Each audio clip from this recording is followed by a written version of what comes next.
Hey guys, it's Dion with Nerd Sandwich coming at you with another anime review, and this time we're going to be looking at Angel Beats, another one of my favorite animes. I've recently just checked it out due to a message a couple weeks ago actually, and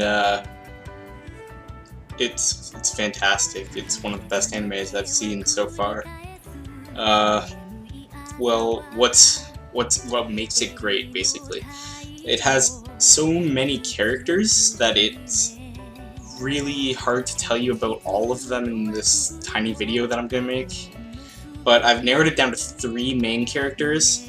Angel, which is Kanade Tachibana, that's her real name, but everyone calls her Angel. There's Yuri Nakamura, and she's basically the leader of the group, which they changed their name a lot, but the first one I believe you hear is Undead Battlefront. And then there's Yuzuru Otonashi, and he's basically the new guy in the Undead Battlefront. Like, he just died, and he doesn't believe that he's dead for like the first 20 minutes, I guess.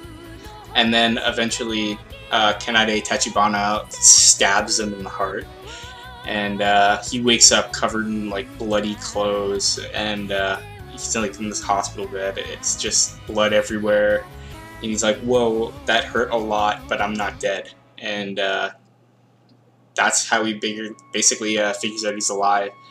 Everyone in the Undead Battlefront that's different from the actual school are real people who actually died. For the first couple episodes, basically there's only 13 episodes in this anime, but for the better part of the anime then, I'm gonna say, is all the other people who aren't in the Undead Battlefront are referred to as NPCs, which are non-player characters, for those of you who don't play any like video games or anything. And the non-player characters are basically like just little robots. They don't have their own personalities, they don't have a soul, and they're basically just obstacles. They're in their way, and they have one mission to accomplish in the Undead Battlefront, and that is to destroy Angel, again, for the better half of the anime. That is their mission.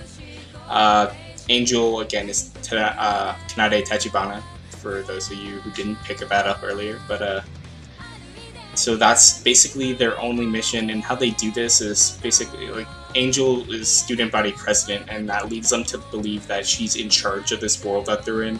It's basically some sort of purgatory that takes on the shape of high school, because no one in it can die. Nobody, like, at all. You can't die, you always just wake up again. Even if you're mortally wounded, you've been decapitated, you've been crushed completely, you've been burnt to dust, somehow you make it back into one piece and act like nothing happens. You just know that it hurt really badly. So basically, they go through all these little missions, I guess, to try and disturb the peace and try and get to Angel, and then try and have like these huge fights with Angel. And they do so with I think, like, to me, I know there are a lot of support characters in this, but I've narrowed it down to my two favorite support characters. Ones that are mentioned a lot, actually, and actually do something in the anime. And I'm gonna say Fujimaki and Hinata are my two favorite, like, main characters. And it's not sexist because I know they're both guys, but to be honest, actually, that's not true. They're not my only, because every member of Girls Dead Monster is another one of my favorite characters, because their music is actually incredible. That's one of my favorite aspects of this anime, is the music is absolutely fantastic. It's perfect. I'm not going to try and spoil the story because I do want you to watch this, but how I'm going to present this anime to you is basically, I'm definitely going to tell you to buy it, and I'm going to give it a review of 8, and the only reason that the review is lower than a 9 or a 10 is because the anime is super short. If it was 20 episodes, it probably would have been 10, because there are so many characters in this anime. You don't really get to know them all. Like, you don't really get this feeling that you've had a personal connection with everyone in this anime. Because there are so many characters. So there's some stories are just like little fill-ins, and some people don't even have stories at all. Like, there's just some characters you're gonna be like, what's his name again? Because he's not really that relevant. But this anime, otherwise, the story's fantastic. The character progression is just phenomenal.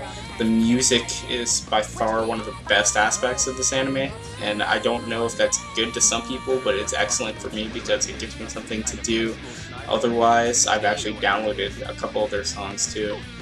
And the animation is top notch. It's perfect. The sound quality is perfect. The English dub it's very, very good, but it's not perfect because I don't like some of the voices they chose for some of the characters. It was just kind of it was kind of fake almost. Like, it sounds like it doesn't belong with that character, but it's still very, very good.